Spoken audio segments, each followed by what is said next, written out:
सुनील अपनी ड्यूटी से रोजाना रात 9 बजे तक अपने घर वापस पहुंच जाता था। पिछले 12 सालों से उसका यही रूटीन था, लेकिन 21 मई 2019 को रात के 10 बज गए, वह घर नहीं लौटा।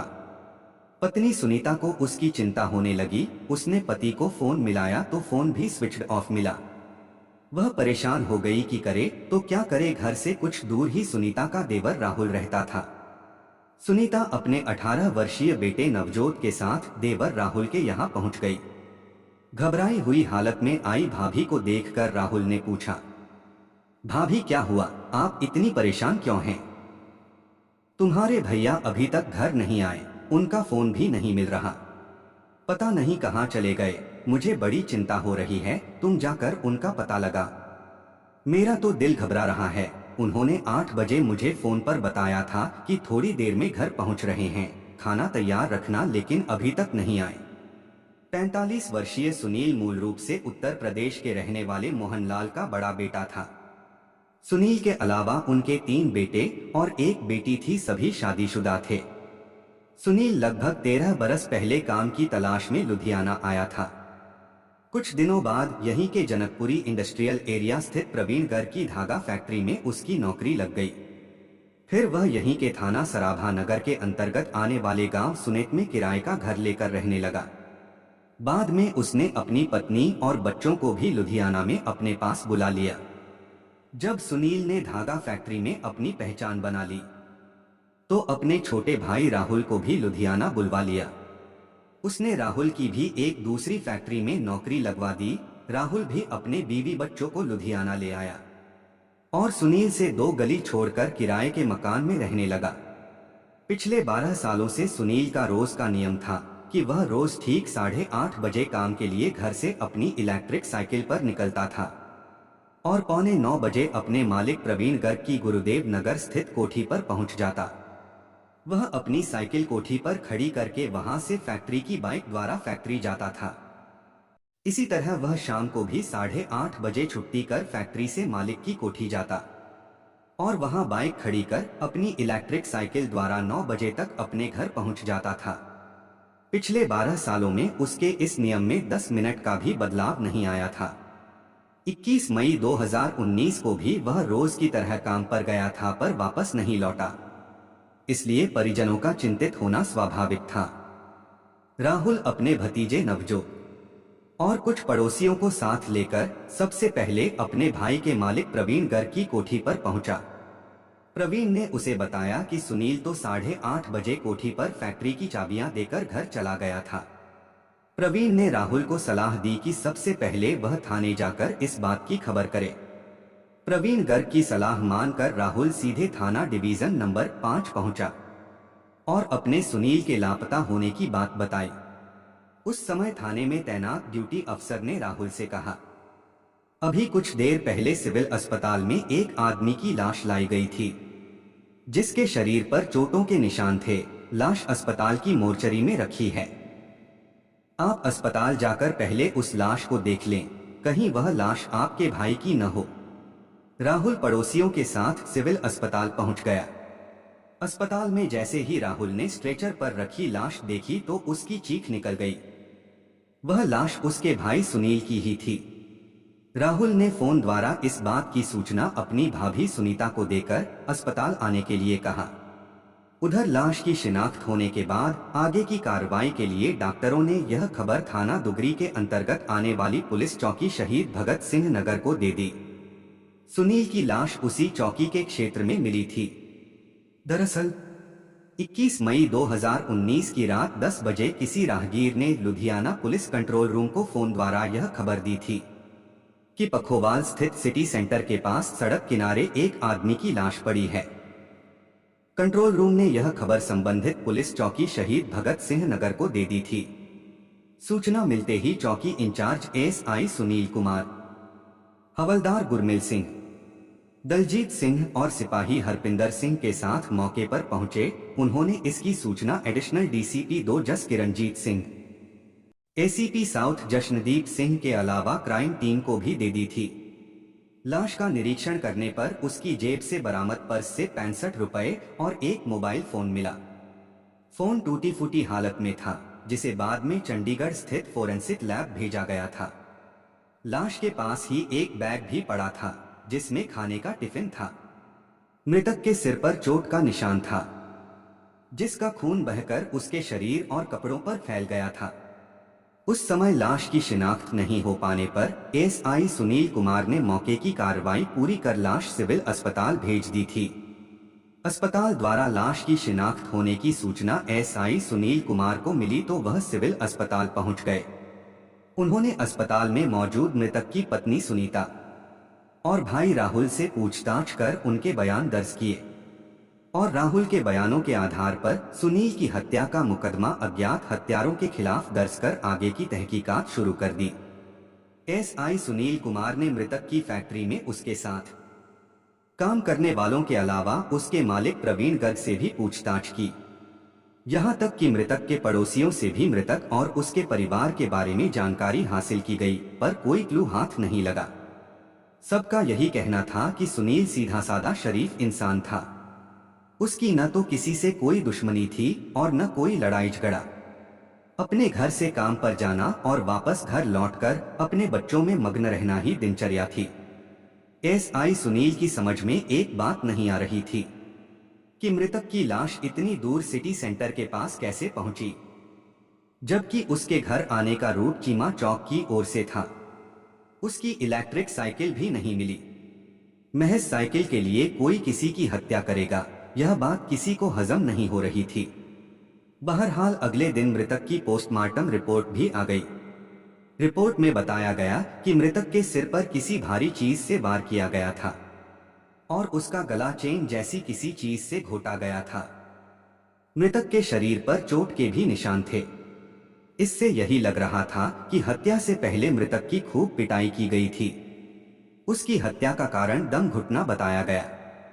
पोस्टमार्टम के बाद लाश मृतक के घर वालों के हवाले कर दी गई।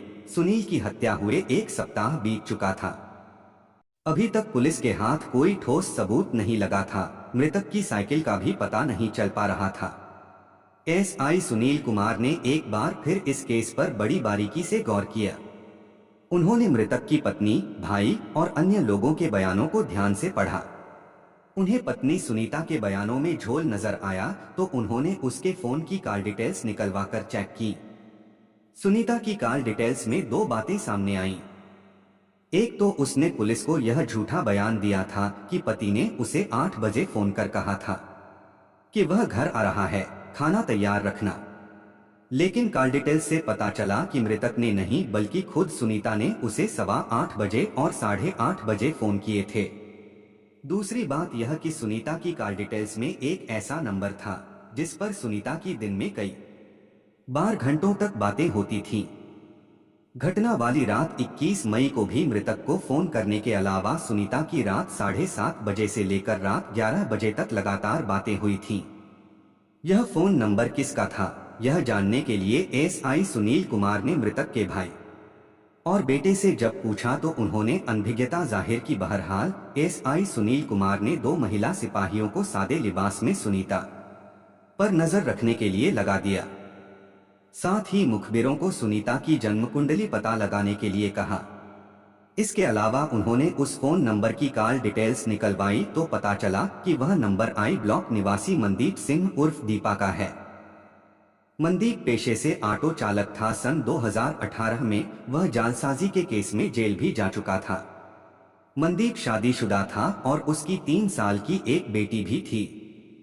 हालांकि उसकी शादी 4 साल पहले ही हुई थी, लेकिन उसकी पत्नी से नहीं बनती थी। पत्नी ने उसके खिलाफ वुमन सेल में केस दायर कर रखा था।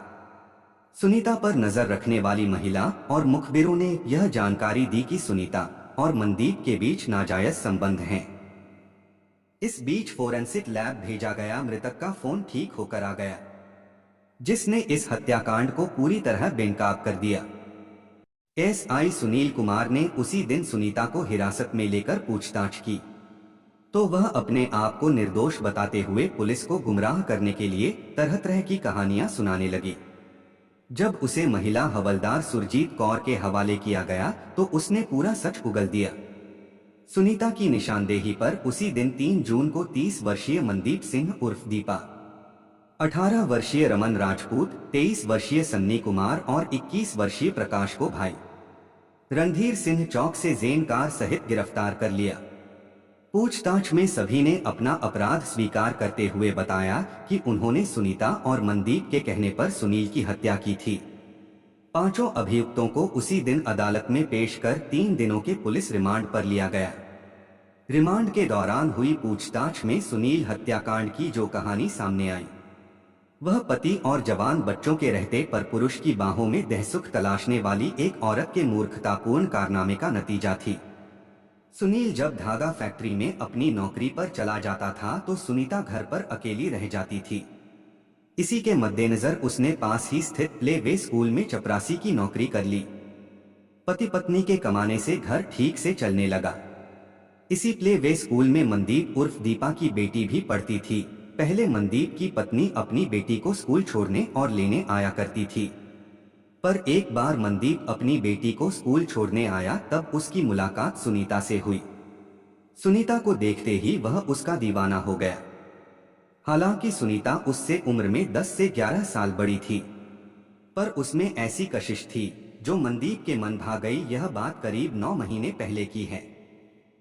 सुनीता से नजदीकियां बढ़ाने के लिए मनदीप रोज बेटी को स्कूल छोड़ने के लिए आने लगा। इधर सुनीता भी मनदीप पर पूरी तरह फिदा हो थी। आंख दोनों तरफ बराबर लगी थी।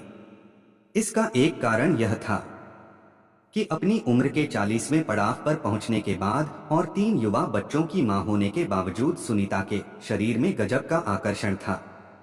दिन भर हाड़तोड़ मेहनत करने के बाद पति सुनील जब घर लौटता तो खाना खाते ही सो जाता था, जबकि उसकी बगल में लेटी सुनीता उससे कुछ और ही अपेक्षा करती थी। लेकिन सुनील उसकी जरूरत को नहीं समझता था। उसे मनदीप जैसे ही किसी पुरुष की तलाश थी जो उसकी तमन्नाओं को पूरा कर सके। यही हाल मनदीप का भी था। पत्नी से मनमुटाव होने के कारण वह उसे अपने पास पटकने नहीं देती थी, इसलिए जल्दी ही सुनीता और मनदीप में दोस्ती हो गई, जिसे नाजायज रिश्ते में बदलते देर नहीं लगी थी। पति और बच्चों को स्कूल भेजने के बाद सुनीता स्कूल जाने के बहाने घर से निकलती और मनदीप के साथ घूमती फिरती। कई महीनों तक दोनों के बीच यह संबंध चलते रहे। इसी बीच अचानक सुनील को सुनीता के बदले रंगढंग ने चौंका दिया। उसने अपने बच्चों से इस बारे में पूछा तो उन्होंने बताया कि स्कूल से लौटने के बाद मम्मी बनसंवर कर न जाने कहां जाती हैं और आपके काम से लौटने के कुछ देर पहले वापस लौट आती हैं। सुनील को तो पहले से ही शक था। उसने सुनीता का पीछा किया और उसे मनदीप के साथ बातें करते पकड़ लिया। यह 2 मई 2019 की बात है। मनदीप की बात को लेकर सुनील का सुनीता से खूब झगड़ा हुआ और उसने सुनीता का स्कूल जाना बंद करवा दिया। यहाँ तक कि उसने उसका फोन भी उससे ले लिया। बाद में सुनीता ने माफी मांगकर भविष्य में ऐसी गलती दोबारा न करने की कसम खाई और स्कूल जाना शुरू कर दिया था। बात करने के लिए मनदीप ने उसे एक नया फोन और सिम कार्ड दे दिया था। वे दोनों फोन पर बातें करते, मिल भी लेते थे, पर अब वे पहले जैसे आजाद नहीं थे। इस तरह चोरी छिपे मिलने से सुनीता परेशान हो गई। एक दिन सुनीता ने अपने मन की पीड़ा जाहिर करते हुए मनदीप से कहा, मनदीप तुम कैसे मर्द हो जो एक मरियल से आदमी को भी ठिकाने नहीं लगा सकते। तुम भी जानते हो कि सुनील के जीते जी हमारा मिलना मुश्किल हो गया है। मनदीप ने उसे भरोसा दिया कि काम हो जाएगा। फिर दोनों ने मिलकर सुनील की हत्या की योजना बनाई। अब मनदीप के सामने समस्या यह थी कि वह यह काम अकेले नहीं कर सकता था। नवंबर 2019 में मनदीप जब जालसाजी के केस में जेल गया था, तब उसकी मुलाकात जेल में बंद पंकज राजपूत से हुई थी। पंकज लुधियाना के थाना टिब्बा में दर्ज दफा 307 के केस में बंद था। दोनों की जेल में मुलाकात हुई और दोस्ती हो गई थी। कुछ दिन बाद मनदीप की जमानत हो गई और वह जेल से बाहर आ गया। बाहर आने के बाद वह बीच बीच में पंकज से जेल में मुलाकात करने जाता रहता था। सुनील की हत्या की योजना बनाने के बाद उसने जेल जाकर पंकज को अपनी समस्या के बारे में बताया। पंकज ने उसे अपने 2 साथियों रमन और प्रकाश के बारे में बताया। उसने मनदीप के फोन से रमन को फोन कर मनदीप का साथ देने को कह दिया। रमन ने इस काम के लिए 10,000 रुपए मांगे जो मनदीप ने दे दिए थे। रमन और प्रकाश ने अपने साथ सन्नी को भी शामिल कर लिया था। सुनीता ने किराए के हत्यारों को सुनील का पूरा रूटीन बता दिया कि वह कितने बजे काम पर जाता है, कितने बजे किस रास्ते से घर लौटता है वगैरह। इन बदमाशों ने तय किया कि सुनील को घर लौटते समय रास्ते में कहीं घेर लिया जाएगा। सुनील की हत्या के लिए 20 मई 2019 का दिन चुना गया था, पर टाइमिंग गलत होने से उस दिन सुनील बच गया। अगले दिन 21 मई को रात 8 बजे मनदीप सन्नी को अपने साथ लेकर बीआरएस नगर से अपनी जेन कार द्वारा एक धार्मिक स्थल पर पहुंचा। रमन और प्रकाश भी बाइक से वहां पहुंच गए थे। इसके बाद चारों सुनील के मालिक की कोठी के पास मंडराने लगे। सुनील अपने मालिक की कोठी पर फैक्ट्री की चाबियां देने के बाद अपनी इलेक्ट्रिक साइकिल से घर के निकला तो चीमा चौक के पास चारों ने उसे घेर कर जेन कार में डाल लिया। उसकी साइकिल सन्नी लेकर चला गया जो उसने लेयर वैली में फेंक दी थी। सुनील को कार में डालने के बाद मनदीप ने उसके सिर पर लोहे की रॉड से वार कर उसे घायल कर दिया। फिर सब ने मिलकर उसकी खूब पिटाई की। इसके बाद साइकिल की चेन उसके गले में डालकर उसका गला घोंट दिया। सुनील की हत्या करने के बाद वे उसकी लाश को सिटी सेंटर ले आए और सड़क किनारे सुनसान जगह पर फेंक कर रात 11 बजे तक सड़कों पर घूमते रहे। इसके बाद सभी अपने अपने घर चले गए। शाम 7:30 बजे से रात के 11 बजे तक सुनीता लगातार फोन द्वारा मनदीप के संपर्क में थी। वह उससे पल पल की खबर ले रही थी। रिमांड अवधि के दौरान पुलिस ने हत्या में प्रयुक्त चेन भी बरामद कर ली, लेकिन कथा लिखे जाने तक मृतक की साइकिल बरामद नहीं हो सकी। रिमांड खत्म होने के बाद पुलिस ने सुनील की हत्या के अपराध में उसकी पत्नी सुनीता के प्रेमी मनदीप उर्फ दीपा, रमन, प्रकाश और सन्नी को अदालत में पेश किया, जहां से उन्हें जिला जेल भेज दिया गया।